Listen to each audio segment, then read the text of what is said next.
কাপড়গুলো তো অনেক সুন্দর। এগুলো দিয়ে কি বানাবি আপু? গাউন বানাবো। আমারও এমন সুন্দর জামা পরার খুব শখ। আমরা যদি এমন জামা পরতে পারতাম।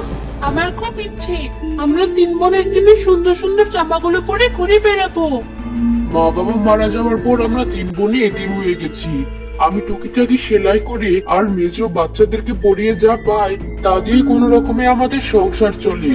তার মধ্যে এমন জামা পরার স্বপ্ন দেখা আমাদের জন্য বিলাসিতা। আমার ভুল হয়ে গেছে আপু।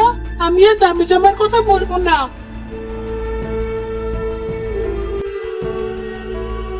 ছোট সে কবে থেকে দুটো পুরন জামা পরে বাইরে যায়।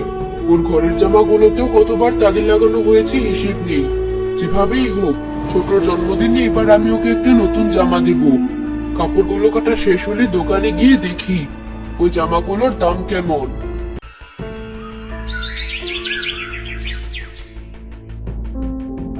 আসুন আসুন আপুমনি, বলুন কি লাগবে আপনার? ওই সুন্দর জামাটার দাম কত? অত দামি জামা আপনার নেওয়ার সামর্থ্য হবে বলে মনে হয় না। আমি আপনাকে কম দামের মধ্যে সুন্দর জামা দেখাচ্ছি। না, আমি ওটাই দেখবো। দেখালে দেখান, নয়তো আমি অন্য দোকানে চললাম। এই গ্রামে আপনি আমার দোকানের জামার চেয়ে সুন্দর জামা আর কোথাও পাবেন না। আপনি যখন দেখতে চাইছেন দেখাচ্ছি।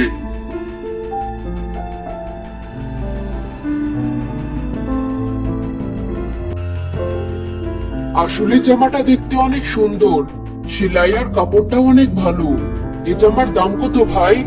3500 টাকা। আপনার জন্য 200 টাকা কম রাখতে পারবো। এত দাম?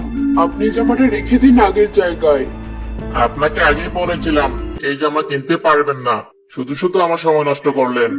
দুঃখিত ভাই, আপনার কাছে ভালো গজ কাপড় আছে যেগুলো দিয়ে এমন জামা বানানো যাবে? হ্যাঁ আছে,